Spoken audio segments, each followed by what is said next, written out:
ఈ నెల 8న హైదరాబాద్ నాంపల్లి ఎగ్జిబిషన్ గ్రౌండ్లో చేపమందు ప్రసాదం అందించేందుకు విస్తృత ఏర్పాట్లు చేశామన్నారు బత్తిని బ్రదర్స్.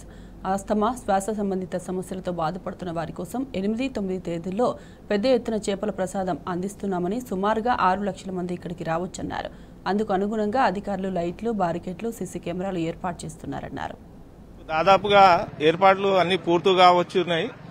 ఎందుకంటే 4వ తేదీ ఇక్కడ కౌంటింగ్ ఉండే కాబట్టి అక్కడ అడ్మినిస్ట్రేషన్ వైపు కొంచెము ఆలస్యంగా కార్యక్రమం జరుగుతుంది. దాదాపుగా రేపు పొద్దున్న వరకు కూడా కంప్లీట్ అయ్యే ఛాన్సెస్ ఉన్నాయి. కానీ ప్రజలు ఇప్పటి వరకు గ్రౌండ్ లో 15,000 మంది వరకు వచ్చి ఉంటారు. కాకపోతే అవుట్ ఆఫ్ నుంచి వచ్చిన వాళ్ళు, హైదరాబాద్ కు చేరుకున్న వాళ్ళు ఒక 50-60 వేల మంది దాకా వచ్చిండొచ్చు అనేది ఒక అంచనా జరుగుతుంది. చేపలు ప్రసాదం తీసుకోబోయే వాళ్ళు టోకన్స్ ఆల్రెడీ ఇష్యూ చేయడం జరుగుతుంది. ముందుగా వచ్చి సజావుగా టోకన్స్ తీసుకొని వెళ్లాల్సిందిగా కోరుకుంటున్నాం. మేమైతే ఒక అంచనా ప్రకారం ఒక 6 లక్షల మంది వారికి మేము చేప ప్రసాదం రెడీ చేసుకుంటున్నాము.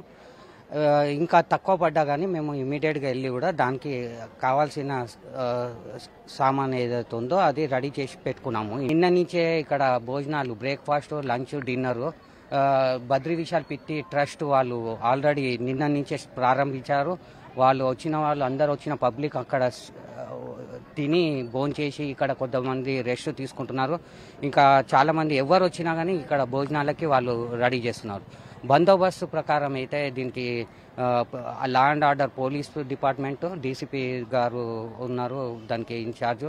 ప్లస్ ఇక్కడ ట్రాఫిక్ సంబంధించింది ఏమి ఇబ్బంది కాకుండా ట్రాఫిక్ డీసీపీ గారు ప్లస్ ఏసీపీ వాళ్ళు బాధ్యత వహిస్తున్నారు.